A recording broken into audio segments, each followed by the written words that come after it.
Tasavvur qila olasizmi? Cristiano Ronaldo Instagramida bitta dona post uchun oladigan puliga 100 tadan, balkimda 1000 tadan ortiq jendra sotib olsa bo'ladi. Bu hech qanaqa hazil emas.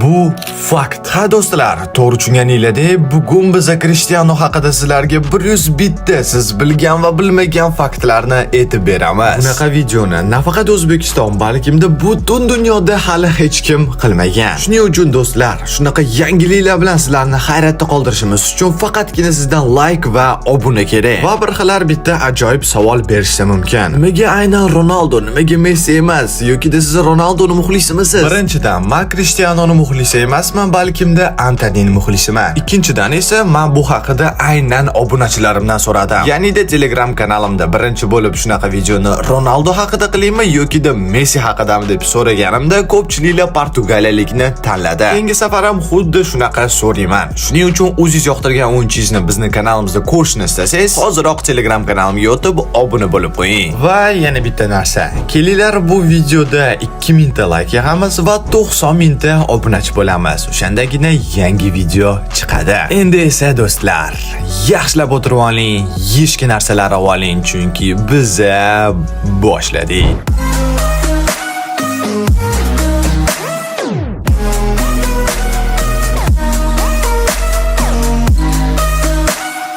Ronaldo AQShning sobiq prezidenti Ronald Reaganning sharafiga ismi qo'yilgan. Bolaligida u taxikardiya, yurakning tez urishi bilan qiynalgan va buning uchun u operatsiya ham bo'lgan. Bu haqida o'tgan videolarimizdan birida aytib o'tganmiz. Uning ota-onasi shunchalik qashshoq bo'lishganki, unga butsa ham olib berisha olmagan va shuning uchun Cristiano karyerasini oyoq kiyimsiz boshlagan. Bolaligida uning eng yoqtirgan ovqati baliq bo'lgan. Sporting akademiyasida u qo'shimcha pul topish uchun pol artgan. Bu faktni to'g'risi o'zim ham eshitib, juda ham ta'sirlanib ketdim. 12 yoshida yana bir bor Sporting akademiyasida o'ynash uchun Madeira shahridan ketib, Lisabonga bitta o'zi ko'chib o'tgan va uning so'zlari bo'yicha u yolg'izlikdan juda ham qiynalgan. 15 yoshida esa u Sportingning asosiy tarkibi bilan shug'ullangan eng yosh futbolchiga aylangan. U ishtirok etgan har bir rasmiy musobaqada gol urgan yagona futbolchi. 2013-yilda u bir yilda rekord darajada 69 ta gol urgan. U Angliya, Ispaniya va Italiyada chempionlikni qo'lga kiritgan birinchi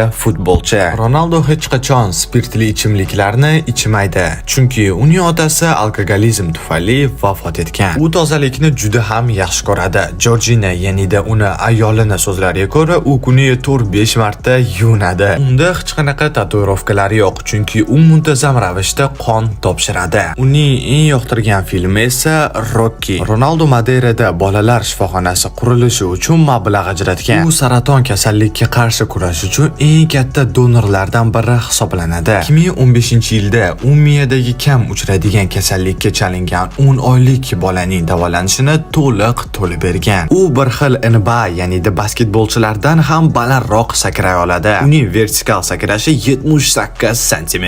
Ronaldo uzoq uyqu o'rniga kuniga 5 marta qisqa muddatli uyqu bilan dam oladi. Uning to'pga zarba berish tezligi 130 km/soatdan oshadi. Bu faktni menimcha aniq eshitmagansiz. 2015-yilda uning sharafiga asteroid nomlangan. Asteroid Ronaldo. Gap yo'q, lekin bunaqasiga. U Chempionlar Ligasida 100 ta gol urgan birinchi futbolchi. Ronaldo yana bir bor shu turnirda 7 ta mavsum to'p urar bo'lgan yagona futbolchi. U o'zining eng baland golini Juventus safida Sampdoriyaga qarshi o'yinda urgan. Uning sakrashi 256 metrni tashkil qilgan. Ronaldo Yevropa chempionatining 5 xil musobaqasida 2004-yildan 2020-yilgacha gol urgan birinchi futbolchi. 2021-yilda u futbol tarixidagi eng yaxshi to'prar bo'ldi. Josef Bitsani ortda qoldirib, u 4 yil ketma-ket 2011-yildan 2014-yilgacha har yili 60 tadan ortiq gol urgan. Manchester United'dagi ilk golini Portsmouthga qarshi o'yinda jarima zarbasidan urgan. Tasavvur qila olasizmi?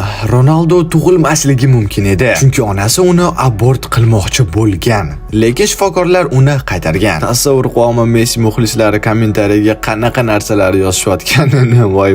Ronaldo avtomobillarni yig'ishni yaxshi ko'radi va Bugatti, Ferrari, Lamborghini kabi 20 dan ortiq superkarlarga ega. U balandlikdan qo'rqadi, shuning uchun ekstremal sport turlariga kamdan kam qo'shiladi. Ronaldo 7-raqamni omadli deb biladi. Garchi Sportingda 28-raqamda o'ynagan bo'lsa ham, Ronaldo 7 ta farzandga ega bo'lishni xohlaydi. Ammo hozirda unda 5 ta farzand. Eng kattasi Cristiano Junior kelajakda futbolchi bo'lmoqchi. Ronaldo shakar iste'mol qilmaydi va gazlangan ichimliklardan voz kechgan. U haftasiga 5 marta mashq qiladi va tiklanishga katta e'tibor beradi. Mushaklarni tiklash uchun krioterapiyadan foydalanadi. Bu usulda harorat -200 gradusga yetadi. Uning tanasidagi yog' miqdori atigini 7%. Shakar iste'mol qilmasligidan va ko'p mashg'ulotlar qilishidan buni bilib olsa ham bo'ladi. 2016-yilda u Forbes talqiniga ko'ra dunyoning eng saxovatli sportchisi deb e'lon qilingan. U millionlab mablag'ni xayriyaga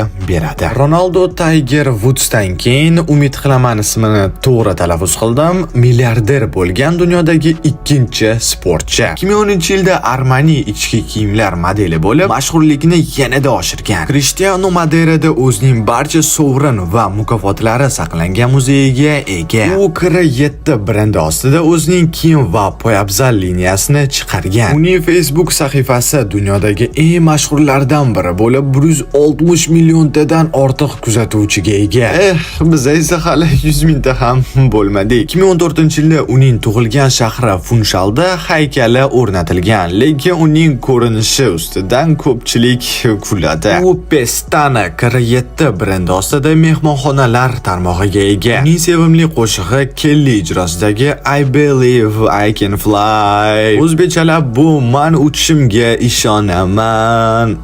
Bo'ldi. Ronaldo video o'yinlar, ayniqsa FIFA o'ynashni juda ham yaxshi ko'radi. Mana videoni yarmiga ham yetib keldi. Endi keling kichik suhbat qilamiz. Ko'pchilik bilsa kerak, bizning Instagram kanalimiz ham bor. U yerda biz 190 mingtamiz. YouTube'da esa yaqinda 100 mingta bo'lamiz. Lekin hamma ham bizning Telegram kanalimiz borligini bilmaydi. Ammo YouTube'da yoki Instagramda video chiqmasa, Telegramda biz har doim sizlarni yangiliklar bilan, faktlar bilan qo'llab-quvvatlaymiz. Qiziqarli o'yinlar bo'lsa, televizorlarda u o'yinlarni ko'rsatmasa, qayerda ko'rishni ham aytib o'tamiz. Qisqacha gapiradigan bo'lsam, rostdan ham Telegramga juda ham ko'p mehrimni beraman. Agar mana shu videoni ko'rayotgan odamlarning hammasi hoziroq Telegramga kirib, bizning kanalimizga obuna bo'lib qo'ysa, ishoning, mendan baxtli odam bo'lmaydi. Va eng muhim narsa, har doimdek u yerda hech qanaqa harom narsalar reklama qilmaymiz. Shuning uchun sizga kommentariyada havola qoldirib ketdim. Agarda havolaga bosgis kelmasa, Telegramga kirib jonim futbolim deb yozadigan bo'lsangiz, birinchi bo'lib bizga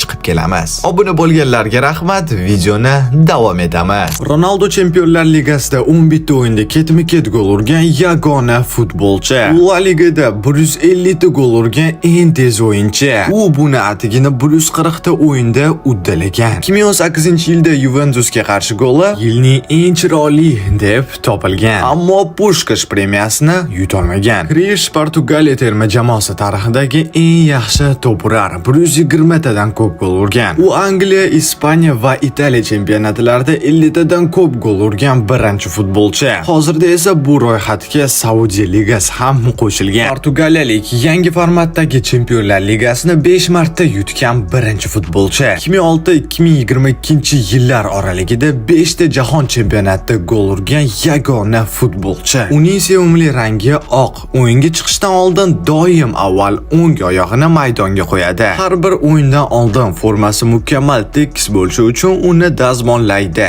yoki dazmollattiradi. Bilmadim. U chap qo'lli, lekin kuchli oyog'i o'ng. U farzandlari ko'proq tillar bilishini xohlaydi. Shuning uchun yoshligidan har xil tillarni o'rgatadi. 2013-yilda bir muxlis maydonga yugurib kelganida uni haydab yubormaslikni iltimos qilgan.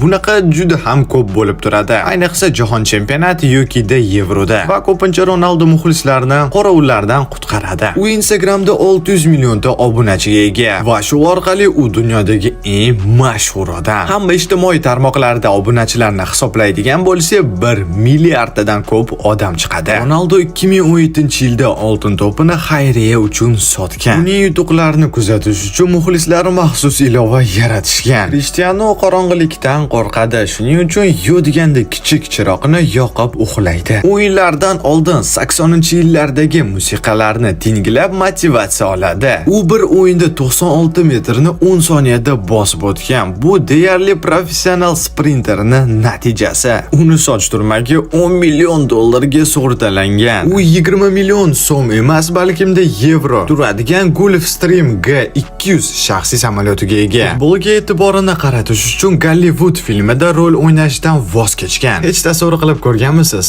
Ronaldo filmda Portugaliyalik 2012-yilda Indoneziyada maktab qurish uchun mablag' ajratgan. U hayvonlar himoyasi uchun xayriya dasturlarini qo'llab-quvvatlaydi. 2016-yilda oltin butsasini sotib Gaza shahrida shifoxona qurdirgan. Uning onasi hayotidagi eng muhim inson. U doim u bilan maslahatlashadi. Ronaldo Usain Bolt bilan do'st bo'lib, u unga tezlik borasida ilhom beradi. Cristiano yoshligidagi o'rtoqlardan birini o'z menejeri qilib olgan. Ronaldo braziliyalik Ronaldo o'yinidan ilhomlangan. Uning eng sevimli stadioni Santiago Bernabeu. U kelajakda o'zining futbol klubiga ega bo'lishni orzu qiladi.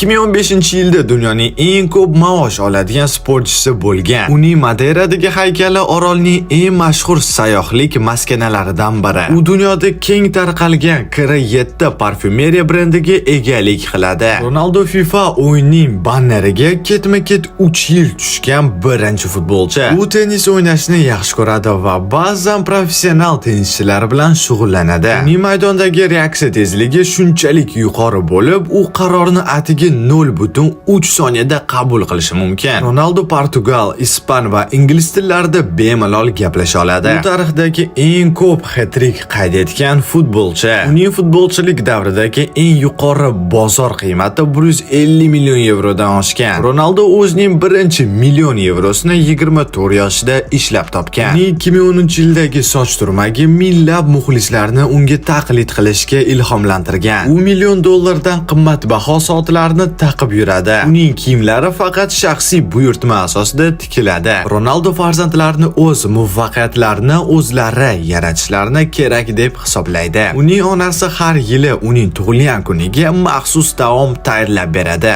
2008-yilda uning Chempionlar Ligasi finaldagi goli turnirning eng yaxshi goli deb topilgan. 2016-yilda jarohat olganiga qaramay Portugaliyani Euro 2016da g'alabasiga ruhlantirgan. Ronaldo kelajakda faoliyatini Portugaliyada yakunlashni orzu qiladi. U doimo muxlislariga minnatdorchilik bildiradi va ularni o'z oilasining bir qismi deb biladi. Siz esa futbol oilasiga qo'shilish uchun bizni kanalimizga obuna bo'lib qo'ying. Va nihoyat bu videoni yakunladim. Meni bemalol kommentariyada tabriklasanglar bo'ladi. To'g'risini aytsam, bunchalik ko'p vaqt bunaqa video qilish uchun ketadi deb o'ylamagan edim. Lekin faktlarni topish o'ylaganimdan ko'ra qiyinroq ekan. Ammo umid qilamanki, bu video sizga yoqdi. Va bo'ldi do'stlar, keling quiz qilamiz. O'tgan safardagi o'yinchini har doimdek ko'p odamlar topdi. Albatta bu Jude Bellingham edi. Keling bu safar sal yana qiyinlashtiramiz. Mana shu o'yinchini topalasizmi? Har doimdek bizni kanalimizga obuna bo'lgan, bu videoga like bosgan va birinchilar qatorida to'g'ri javobni yozgan odam keyingi videoda chiqadi. Agarda Ronaldo haqida yanada ko'proq fakt bilishni istasangiz, unda Telegram kanalimga xush kelibsiz. Endi esa sizlar bilan xayrlash vaqti keldi. Jamoalarga har doimdek g'alaba tilab qo'yaman, sizga har doim sog'lik tilab qo'yaman. Sog' bo'ling, salomat bo'ling.